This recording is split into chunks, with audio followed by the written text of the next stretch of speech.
Hi friends, welcome back. Today I want to talk about something. Baby, you give me ice and fire. I do not know where I want to start with this one.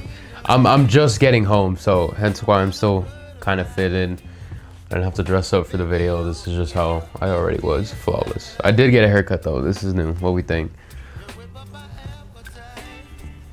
Anyway, so let's get into it. So I had this idea. I don't want to get too into it because I'm still working on the concept entirely. But I had this idea to do sort of a similar style of cinematic that I had done in the past. That has been one of my more bigger videos in recent times. So my goal is to recreate that, but in an urban setting. So, and this is gonna be a crazy shout out. I went to downtown Tucson. But yeah, I went to downtown Tucson to do the shoot. And I've always had some sort of preconceived notions of downtown Tucson, and every time I go, I'm usually on my guard. And I've been there maybe a total of 4 times, 5 times maybe with this time, and in the span of like a couple years, we'll say. It was kind of on a whim. I was just like, where do I go shoot? Where do I go shoot? All right, you know what? Let's just go here. I get to the parking and I'm doing my thing. I get out. I get a couple clips and I'm thinking, okay, this is cool. Keep in mind it's about like 4 p.m. so it's still relatively okay. The sun's out. You know, usually a lot of the antics sort of happen towards the night, like once it starts getting darker and stuff. It's like a non-racial sundown town, basically. It's like once you see the sun start heading out, you probably want to start skedaddling. So I go get this one area first in downtown, and it's pretty cool so far. I'm getting some pretty nice clips. I'm interacting with some of the people, and it's all fair interactions. And even some of the people that I'm seeing, they look pretty like nice. It's pretty decent. It's not bad. It definitely was a little bit quieter than I was expecting. Maybe it's just because it's like, you know, 100 and something degrees outside, so it's pretty warm. Anyway, so I'm doing my thing. I then go and change location. So where I'm at, I'm maybe like not on the outskirts, but I'm a little bit like I'm like where downtown starts, I guess you could say. And so then I go down a little bit of ways where I know of this one other place to park. So I post up there, start walking around, and I get some clips. And it's when I get into more central Tucson that then I start seeing some of the antics of, you know, your local tweakers, your local homeless people. You start seeing a couple more of them. And even actually when I was leaving the last spot, I started seeing a little bit more of them. There was this one lady who was fighting with one of the trolleys. So it was starting to, I started seeing some things. I'm like, it's like, it's only 5. This is starting to look a little, everything feels like it's popping off way too early. I felt like I was supposed to have another hour at least. So anyway, I'm in the second shooting spot, going around getting some clips and stuff. And then I noticed in particular, you just see this one shirtless dude. And here's the thing, this isn't no means to judge or laugh at or mock the homeless people. It's truly a sad situation, whether from external causes or self-inflicted. Either way, it's just not a good sight. So then I see this and I'm like, okay, you know, maybe I start heading back towards the car. I'm walking back towards the car, and then keep in mind the shirtless guy was already yelling. So then as I'm walking back, I hear the same guy, and then I also hear in the background just like, hey, like someone's trying to get someone's attention. I'm like, I've been in Southern Arizona long enough to know sort of like what the deal is when that happens. So it was always my thing to just like, you know, mind your business, maybe like flick your head, kind of get a glance just to make sure like you're not in any incoming immediate danger or that something's about to pop off. And so I'm like flicking my head around, and I look over and I see this guy, and he's like walking, and I'm thinking he's on the other side of the street. So I'm thinking he's trying to get the attention of this other gentleman that's in front of him. So I'm like, oh, fire. I'm like, all right, you know what? Maybe it's time to dip. Like there's a lot of stuff going on. I'm comfortable with the clips I got. I kind of did want to get more, but I'm like, you know, maybe I'll just come back either another day or we'll figure it out.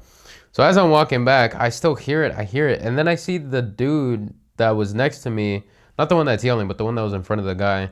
He's kind of like already passing me. And I'm like, huh. And so then I hear another like, hey, and I look back, and a dude's behind me some feet away, and I'm like, oh word, and he's like waving me down, and I'm not gonna lie, it was at this point, oh Lord forgive me, it was at this point that I decided I said I'm gonna ignore him, I'm gonna continue minding my business, my car's around the corner, I'm gonna just get there.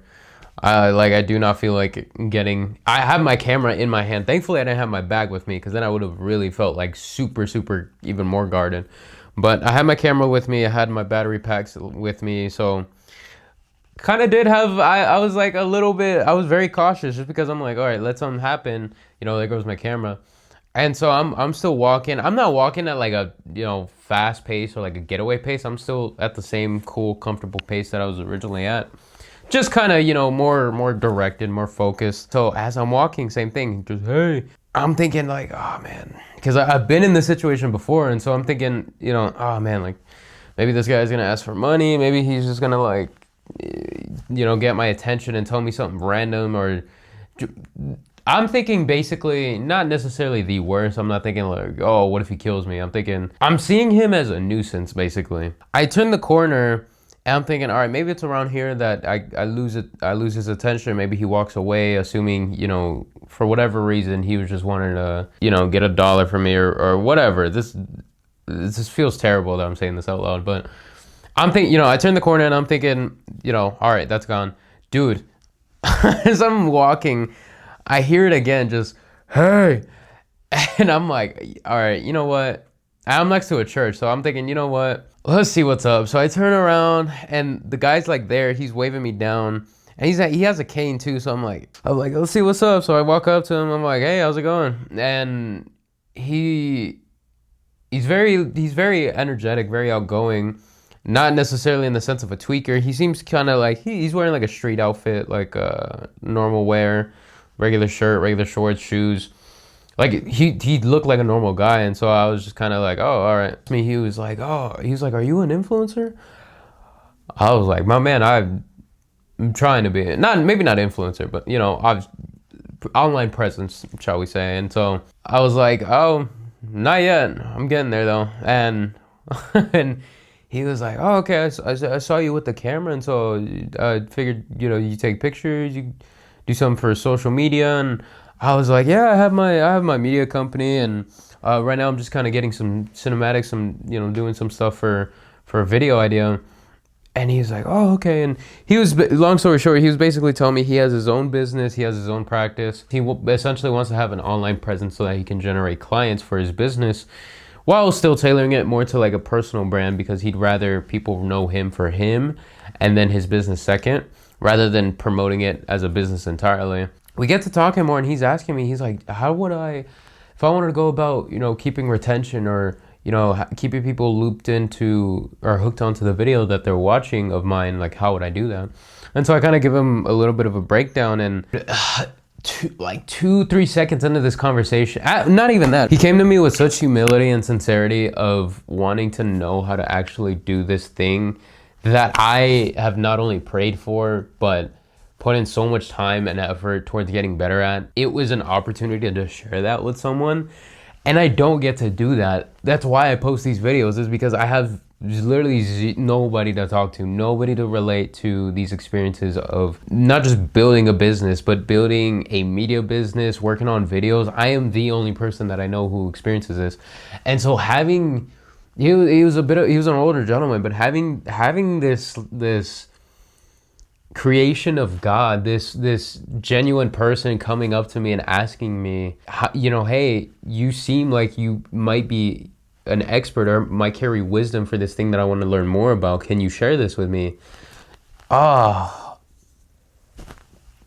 It really does get me emotional, because I feel very guilty and ashamed at myself that I was so dismissive, and I just did not pay this man any mind, because I simply thought that he was going to be a nuisance. Once I finish the story, I'll kind of come back to that, but basically, we're going back and forth. He was kind enough to let me get like a little bit of a clip or some B-roll of us having this exchange.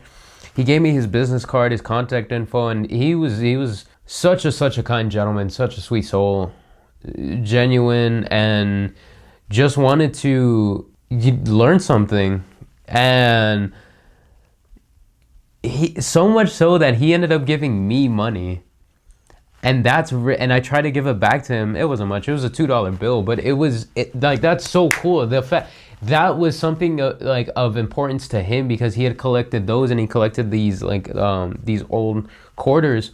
He's an older gentleman, so they stopped making those some years back, but he collected them and he just gave me one as like a thank you. And the whole time I'm thinking I dismissed you. I almost I basically I ignored you, and yet you were still willing to talk to me. Like, he didn't give up after like the 3-4 times of calling me. He paced me down like 150 feet, probably 100 feet. Oh no, that's a bit of a stretch. Maybe like 50 feet, but still. It really did humble me. We end up finishing the exchange, and he goes about his way, and as he's walking away, he's like, he's reciting me the tips and the information that I shared with him. He's like, so this and this, I'm gonna remember that. And I'm like, yes sir. And he's like, thank you, God bless. The reason I say this is because in places like Tucson and Phoenix, if there's anybody local that's seeing this, it's not hard at all to come across, a homeless person, and especially like a tweaker. And there's many instances and cases of, people being attacked or harassed by these people. And so everyone kind of walks around with this notion.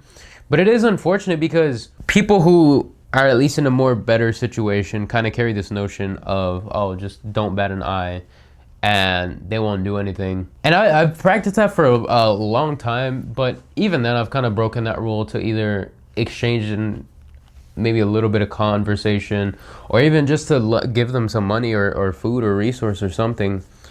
And it was especially after today that really taught me, you should never treat another human being like that again. Like, this man gave you zero evidence, zero reason to make you assume that he was going to do anything, and you just still built that notion that something could have happened, or that he was going to be some kind of nuisance. How many times have I gone to someone just carrying genuine curiosity and seeking wisdom? They could have had that same notion of me in that moment, where they saw me as a nuisance, or they thought I was, I had secret intentions or false intentions, to which some of them would have even been right. And so that's something that really is going to be eating at me, I think, for these next couple of days. And something that even on the whole way home, I had thought about. I was like, wow, I got paid to share knowledge about something that I, for so long, wanted to believe that I knew about, and was only getting reinforcement that I didn't. Granted, I do have some supportive friends who love seeing my videos and are always telling me, they're like, man, keep it up. Don't stop. Like, don't give up. Keep going. And so I love them for that. But then, obviously, especially with like people in your inner circle, especially, are the ones who will make you doubt sometimes you can truly do something. So the fact that some stranger gave me the opportunity to truly present myself to God of, do you truly carry enough knowledge to be worthy in being a practitioner of this thing that I have bestowed upon you? And I'm so glad I didn't just keep walking, because had I gotten in my car and started driving, I probably would have brushed it off after a couple minutes. But still, having chosen the existence, or the timeline, I guess you could say, of where I talked to that man, or at least gave up my flesh's desire to be cold to another human being. This is what especially pisses me off. Hold on. There's a parable in the Bible, or a story, I should say, of where there's a king, and there's this, I forget if he's like a peasant or a slave or something, and he comes to the king basically on his day of judgment, and the king says, you know what, I'm cleaning you of your debt. You no longer have debt. Go and be free. And I forget if it was because of an occasion, or if it was the like 7th year where all debts would be wiped. There was either an occasion, or the peasant had done something. I think it was just that like the year it fell on, I want to say. But then the slave then goes into society. He goes back into, his normal life, and he remembers, oh, there's this guy that owes me money actually. So he goes and he checks with him, and he beats him, and he's like, well, he doesn't beat him yet. He checks in and he's like, do you have my money? Like, do you have my debt to be collected? The man doesn't, and so then he beats him. So then there's someone who finds out about this and goes to the king and says, hey, that peasant, that slave whose debt you forgave is over here beating up people because of because of a debt that they carried with him. So the king sends his guards, picks up that guy, and is like, why, when I forgave your debt, are you out here collecting other people's debt to you? Like, did I not show you grace? Why can you not show that to that same empathy towards others? And I think, and the reason I bring this up is because the past 6 months have been such a route changing, such an experience between skill set, knowledge, wisdom, so much that God has given me with, when essentially a second chance when I did not deserve it and was essentially too far deep into another hole, that even for the bare minimum for stuff like that, I still can't hold or even show a little bit of semblance or empathy towards when another human being is coming to me and saying, let's say even if he was gonna ask for money, why would it have been so much for me to just either say no or to, give him attention and say, okay, I unfortunately don't carry cash on me, I'm sorry, but maybe I'll buy you a meal at this place right across the street, or something or another. Like, even then, and I know maybe people will disagree with me with this, but I don't know, something about this today really just rewired me. And maybe it was because I was blessed and got, a better version of what could have happened. But moral of the story for this week, show a little more empathy. I'm not saying just flat out start serving everybody you come across. I'm saying when the moment presents itself, when an opportunity presents itself for you to be called upon, answer it and serve to it. Have that humility and don't make the same mistake I did. Because there's certainly not enough love that is shared between me and you individually. And I imagine there's less so of that around individuals in the rest of the world. And honestly, I think the only reason I even got an opportunity like that is because of what I prayed for, and just even some of the grace and mercy I've shown others. I suppose another way of saying it would be take a little extra time with someone. Whether they're already established and close and in your inner circle or they're not, hear someone out, because you really never know. In the meantime, stay creative.